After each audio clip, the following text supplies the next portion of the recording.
Hello guys, আসসালামু আলাইকুম। সকালবেলা আমি বাইরে এসে দেখি আমাদের খামারের সমস্ত হাঁসগুলোকে বের করা হচ্ছে। এইগুলো হাঁসগুলোকে এখন মাঠে নিয়ে যাওয়া হবে। আর আপনাদেরকে দুঃখের কথা কি আর বলবো, আমাদের গ্রামের অবস্থা খুব খারাপ। আমাদের গ্রামের মাঠে কেউ এখনো জমিতে ধান লাগাইতে পারেনি, কারণ আমাদের গ্রামে বন্যা চলে এসেছে। বন্যার কারণে আমাদের ক্ষেত খামার সব ডুবে গিয়েছে। আর এই তো আমাদের বাড়ির সামনে যে রাস্তাটাও প্রায় ডুবার পথে। আমাদের পুকুর পুষ্কুনি সবকিছু ডুবে গিয়েছে।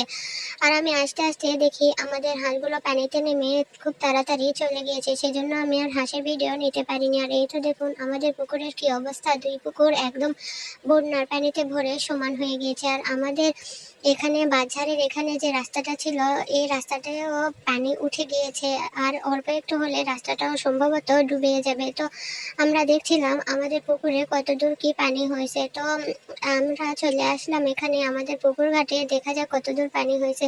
এই তো দেখুন কত দূর পর্যন্ত পানি চলে এসেছে। অল্প একটু হলে আমাদের বাড়ির রাস্তাতেও পানি চলে আসবে। আগে এতটা ভরা পুকুর ছিল না। তো এত দূর পানি হওয়ার কারণে আমাদের সবার মনটা খুব খারাপ। আর এদিকে আমাদের খামারের গা পর্যন্ত পানি চলে এসেছে। অল্প একটু হলে আমাদের খামারটা না জানি ভেঙে যায়, সেজন্য আমরা খুব টেনশনে আছি। আর এদিকে এসে দেখি আমাদের খামারে চারটে হাঁস আমার আব্বু রেখে গেছে। হাঁসগুলোর শরীরটা বেশ ভালো না, আর হাঁসগুলো শুরু থেকেই খুব দুর্বল, সেজন্য চারটে হাঁসকে আমার আব্বু নিয়ে যায় না। এজন্য চারটে হাঁসকে আমাদের এখানে বাড়ি থেকে খাবার এনে খাওয়ানো হয়।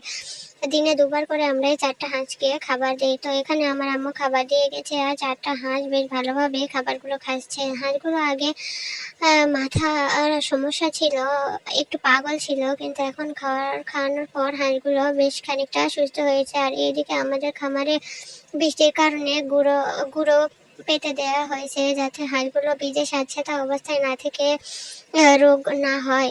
আর এদিকে আমাদের বাড়িতে একটা নতুন সদস্যকে আনা হয়েছে। চলুন হাবিবের সঙ্গে যে আমরা সেটা দেখে আসি, কিসের কথা কি কি দেখাতে হাবিব আমাদের নিয়ে যাচ্ছে। তো এখানে এসে দেখি আমাদের একটা গরুর বাছুর। এটা খুব ছোট্ট একটা গরুর বাছুর, আসলে হাবিবের গরু কিনে আনছে।